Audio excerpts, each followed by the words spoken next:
Make your plans now. We finally know what we'll be doing every weekend this fall because the schedule is out. Hello, welcome into the studio. I am Phil Milani alongside Sydney Jones and Eric Dalala. Guys, we got the slate. It's in front of us now, hot off the presses. Sydney, what was your initial reaction? Well, Phil, first things first, every time I get the schedule, I always look at primetime games. The Broncos, they have 4 primetime games this season, starting off in week 6, a Thursday night football game in Kansas City, so that'll be a really fun one. And then after that, we have 2 primetime games back-to-back, Monday night football in Buffalo for week 10, and then Sunday night football versus the Vikings here at home in week 11, and then versus the Patriots in week 16. So that was the first thing I noticed. And then I always look at the bye too. I feel like the past couple seasons we've had a good bye. It hasn't been too early, it hasn't been too late. This year it's kind of the same, right smack in the middle, week 9. So looking forward to that too. Christmas Eve game on NFL Network. That should get a lot of attention. Right, Christmas Eve, yeah. So Eric, what pops off the page to you? Yeah, I think obviously there's always a lot of chatter. What's that first game going to be? Broncos hosting the Raiders at home. It's not maybe a primetime game like we've had the last few years, but I think that it's a good matchup for the Broncos, a chance to get a win against a division rival early in the year, show what this new Sean Payton-led team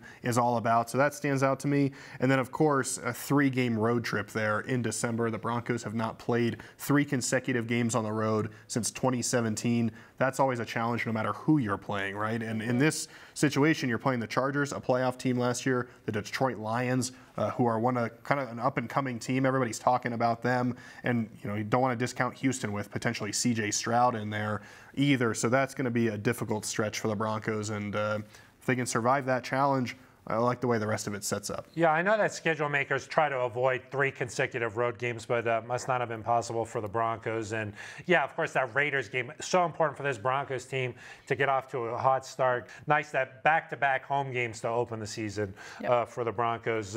What's the hardest stretch, though? I know you mentioned the 3 games on the road there, but anything else pop out, Sydney? Yeah, Phil, when I first looked at the schedule, that was immediately what I saw too, what Eric said, the 3 road games back-to-back. But looking elsewhere too, I think week 5 to the bye is going to be a tough stretch. We start off with the Jets at home, and of course, they've been the buzz this offseason with Aaron Rodgers, so I think that'll be a tough matchup. And then Nathaniel Hackett coming back there too, exactly. So yeah, that's going to be a big game for the Broncos. Yeah, and then the Broncos, they play Kansas City twice in week 6 and in week 8, so that's going to be a tough one there. Yeah, a short week going to Kansas City, looking to get that monkey off their back. 15 consecutive losses. We don't have to say it here, but that I think we'll know a lot about this Broncos team by that point in the season too. So yeah, that's gonna be a tough stretch there. Eric, anything else? Yeah, I kind of look at a stretch toward the end of the season, kind of beginning with that 3-game road stretch, kind of the second game there against the Chargers in week 14.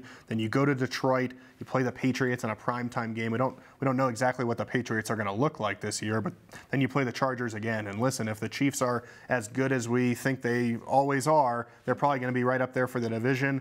The Broncos and Chargers will be jockeying for position as well. So both of your games against the Chargers late in the season, those could end up mattering quite a bit for playoff implications. And so if the Broncos can get through that 4-game stretch late in the year, they should be feeling pretty good, but not an easy end to the season. Yeah, that's another thing I guess we always look at is the division matchups. You have the Raiders games bookending the schedule, play the Chiefs early and the Chargers late. That's sort of how it fell for the Broncos. And then from a fan's perspective, hey, what game are you most looking forward to? Maybe some fans are booking some travel, who knows? What game are you most excited about, Sydney? Phil, I'm going to stick with the AFC West. I know I've talked about Kansas City a lot, but that Thursday night matchup at Arrowhead, I think that's the game that kind of caught my eye when I first looked at the schedule. First primetime game of the season. You said it. I mean, I feel like at that point in the season, week 6, we're going to kind of know what this team's about, and going into Arrowhead will be a really good test. And have not beaten the Chiefs since a Thursday night game on the road at Arrowhead there. Oh, so, right. Maybe that would be poetic justice for the Broncos. Eric, how about you?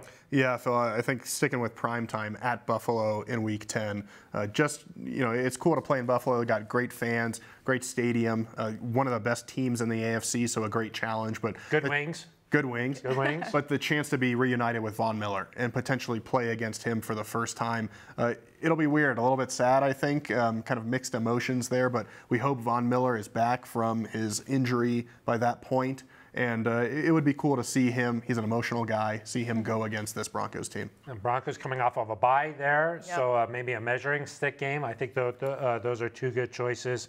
I'll say maybe at Miami. That's a nice road trip to go on. It's week 3 of the season. It's going to be nice weather. I love it. Yeah, exactly. A nice reunion with Bradley Chubb and Vic Fangio, too. Exactly. Yeah, get some meatballs. Yeah. Could go over to Fangio's house and get the meatballs, although he won't share the recipes. That's true. That's true. All right, well, that's our look at the Broncos' 2023 schedule. Make your plans now. That's going to do it for us. For Eric Delisle and Cindy Jones, I'm Phil Milani.